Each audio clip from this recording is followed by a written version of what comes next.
the main proponent of I-502, a statewide initiative on this November's ballot. She's also the drug policy director for the ACLU of Washington, and I will let her speak more about her background.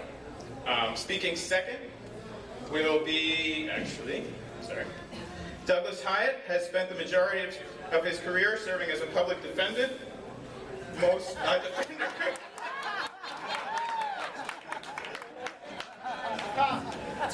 a debate.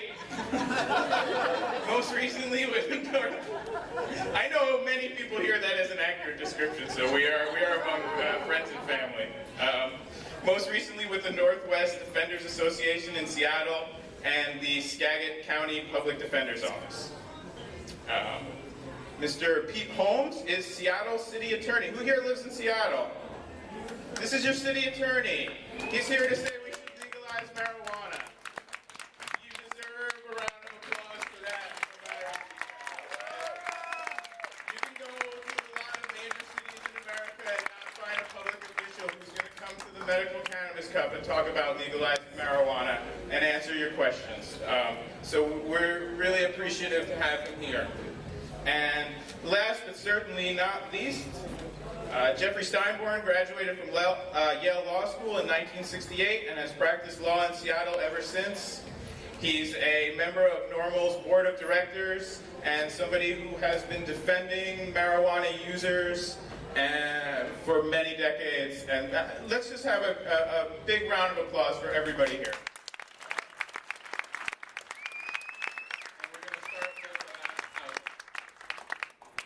Thank you all for being here today. So just by way of a little bit more of introduction, this is a fantastic panel for me to be on because the person sitting to my left, your right, is the person that I first went to work with in 1995 to start defending people that were accused of marijuana offenses and had their property seized for forfeiture because of allegations they were involved in marijuana offenses. And I worked with Jeff until the end of 2002.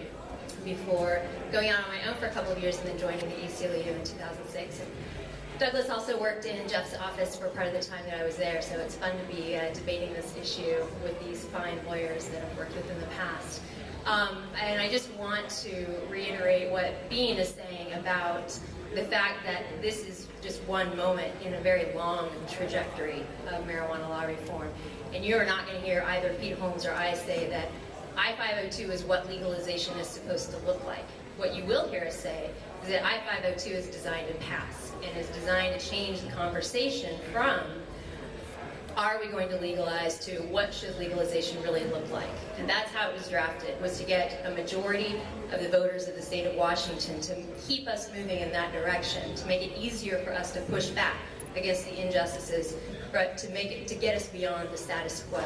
So I'm just going to run through just bullet points of what I-502 does, and then I'm sure we'll have lots of conversation about the details, and it'll be fascinating to talk about some of the nuances in the initiative and how people differ about whether it's a good thing or a bad thing to have those pieces in the initiative. But in a nutshell, what Initiative 502 does is two major things. The first is to, on December 6th, 30 days after it passes, to make possession of 1 ounce of usable marijuana or bud, 16 ounces of marijuana-infused product in solid form, baked goods, 72 ounces of marijuana-infused liquid, and any combination of all three of those things, absolutely legal for all adults 21 and over who are in the state of Washington. That is more than any other state has ever done. In all of the states that have decriminalized marijuana possession, with the exception of Alaska, possession is still a civil infraction. It's still subject to a penalty. You can still be stopped by a police officer. You can still have your marijuana seized and taken away from you, and you will be issued a ticket for a fine. In Alaska, you can possess up to 1 ounce of marijuana in the privacy of your home as a matter of privacy under their state constitution. So on December 6th, we will become the state that has the best protective law for adults in possession of marijuana, regardless of where that marijuana came from. There's absolutely nothing in Initiative 502 that requires you to prove where you got that marijuana, just like there's nothing in any of the other decrim states that requires you to prove where you got that marijuana. The second thing that it does is then start a 1-year rulemaking process that ends December 1st, 2013, that is open to the public, that all of us can provide testimony at, provide input on, that will come up with the rules and regulations for security, sanitation, THC concentration, labeling, cannabinoid profile information, everything that would relate to the commercial side of growing and distributing marijuana to those adults aged 21 and over. And at the end of 2013, the Liquor Control Board, which is the state agency that will be in charge of all of that, can begin to take applications for licenses. There's a couple of other things. The hemp, industrial hemp, becomes decriminalized under Washington state law because the term marijuana under the Washington State Uniform Controlled Substances Act will be redefined so that the word marijuana will no longer apply to any cannabis strain that has less than or equal to 0.3% of active THC in it. That is the standard that's been adopted by other countries that produce industrial hemp that we import because we can't grow it domestically.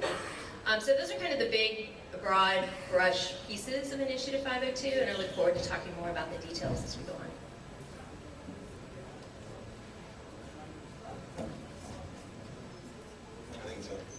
These things are just live, I guess. This thing is feeding back. You guys hear me out there? Yeah. All right. I'm here to talk about 502 and about other aspects of legalization, but the first thing that I want to say about 502 is it's not legalization. It is flat out not legalization. It does not legalize anything at all. What it does is it creates a very, very, very narrow exception that allows you to possess an ounce, and then it comes up with this rulemaking progress where the Liquor Control Board, undoubtedly being rewarded for its expertise in hemp and hemp issues, will be drafting rules about something that they know nothing about. This means that you will get administration essentially done by bureaucrats. It won't even be done by politicians in the context of the legislature where you can threaten them with withholding your vote. You will have zero impact despite any public hearings they may hold. Some of you may remember the public hearings we held on amounts of marijuana for medical patients after 6032 passed. You can remember that success and anticipate similar successes with this process. The other thing that 502 does, which wasn't mentioned here, is it makes some extremely disastrous changes to the DUI laws in this state. These changes are unasked for, they're unneeded, they're unjust, they're unscientific, and there's no way in hell anybody should vote for these being applied to folks in this state. For kids ages 16 to 21, the bad news is it's a zero tolerance standard. Everybody get that? That's zero tolerance. I thought that Nancy Reagan's time had passed and that the phraseology of zero tolerance politics was over. But I can tell you one thing, I myself have zero tolerance for zero tolerance policies. There is no reason that kids 16 to 21, and believe me, this will fall most disproportionately on kids of color, and we all know that. We're kidding ourselves if we think otherwise. There may be a black president, but racism is alive and well in this country, and it's still a powerful motivating force in law enforcement. The standard for adults will be 5 nanograms, which is a standard that's been rejected 3 times by the Colorado State Legislature and by doctors, lawyers, and researchers and everyone else. The 5 nanogram standard that's put out there for adults has no scientific basis. I believe there's no justification for it. The bad thing about both of those standards is the other change that's been made to the law as these turn into strict liability laws, per se laws, which means that we cannot defend you. They take away your ability to have a defense. Once you test at the limit, it's done. You're a kid, anything, you're done. You're an adult, 5 or better, patient or not, I cannot defend you, you're done. That is not what America's about. That's not what impairment's about. That's not what sober driving's about. None of those issues are implicated in this. It's a new penalty for pot for kids, and it's an unscientific standard for adults. We'll talk some more.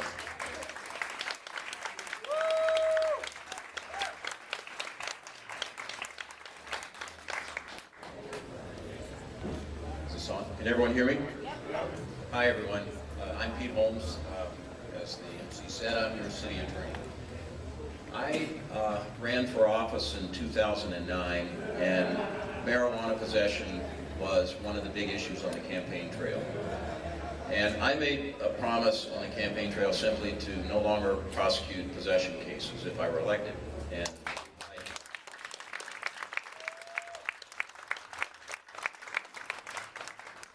I dismissed all of the cases that were pending the first week I took office, and we've not filed another one since. Arrests are continuing. Arrests are continuing. That's what you've got to hear. And if you're outside the city limits, you don't have a city attorney or a county prosecutor who will not prosecute you for that arrest. And I think we all need to be really calm and quiet and let that sink in for a minute. People are being arrested at the rate of 10,000 a year in this state. And they're doing time, and they're doing really hard time. It's fortunate for the people in Seattle that they have a prosecutor who's exercising discretion not to prosecute. I won't be city attorney forever. And it's important that we change the law. We can't decree a change in the law. I can say we're not going to prosecute.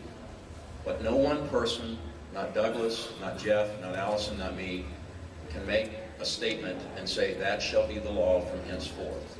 We have a democratic process, and it takes time to make change.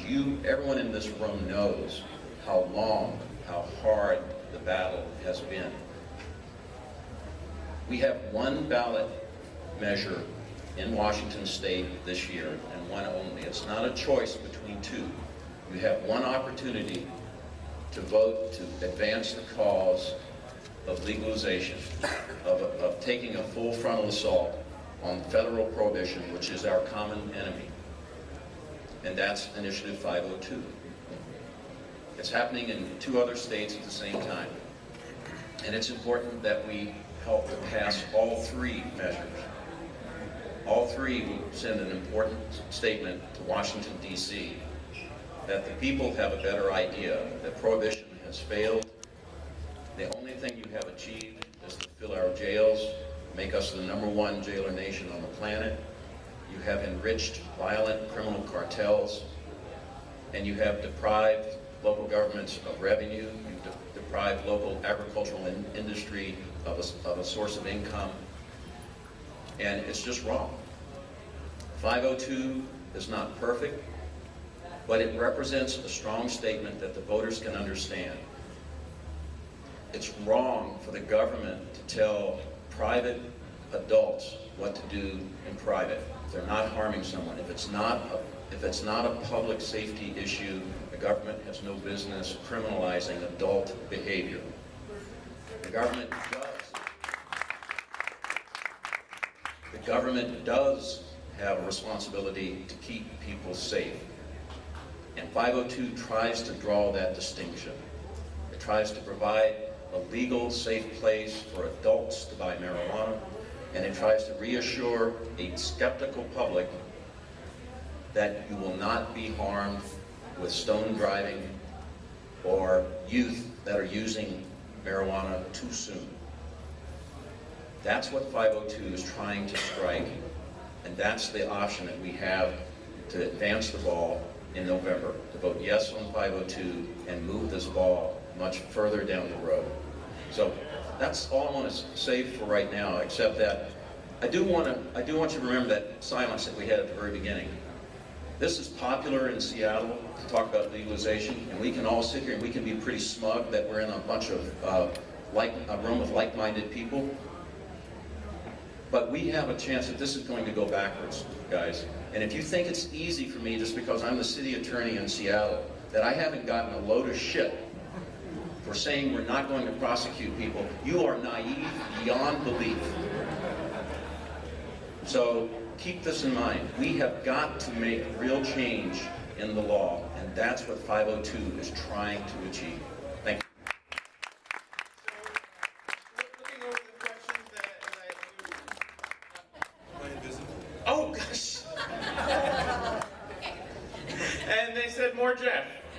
is what all these note cards say. Does this work? Okay. All right. They said this was billed as a legalization panel, but really it's kind of a debate since everybody knows that two of us support I-502 and two of us oppose it. This is very hard for me because I've been a legalizer for over 40 years. Allison's a dear friend. We used to work together. We partnered good friends. I don't like to criticize her. Pete Holmes, best city attorney we ever had.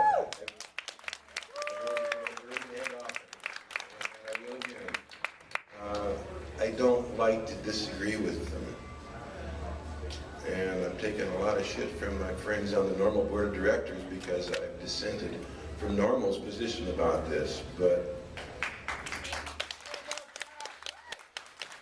thank you. Dissent I must. And the reason I must dissent is that I just don't think this will work.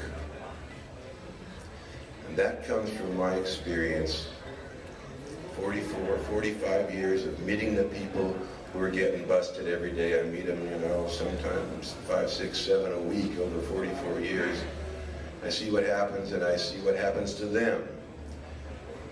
And I once said, you know, this is, I said it maybe cruelly and maybe I didn't mean to criticize. I said, this I-502 is what happens when people that don't really understand the criminal justice system tinker around with it. Now that's kind of insulting. I didn't mean it as an insult. What I really mean is they don't see what I see. But actually, Pete, on one occasion, kind of wised me up to how it really works. You know, I think when you took office, you said that there something like 80% of the pending pot cases were against minorities. Do I have that about right? 60% African American. Now that's not happening because the city attorney is a racist. It's not happening because the courts are racist. It's happening because where the rubber meets the road, where the decision to arrest somebody takes place, it's a police officer making that decision.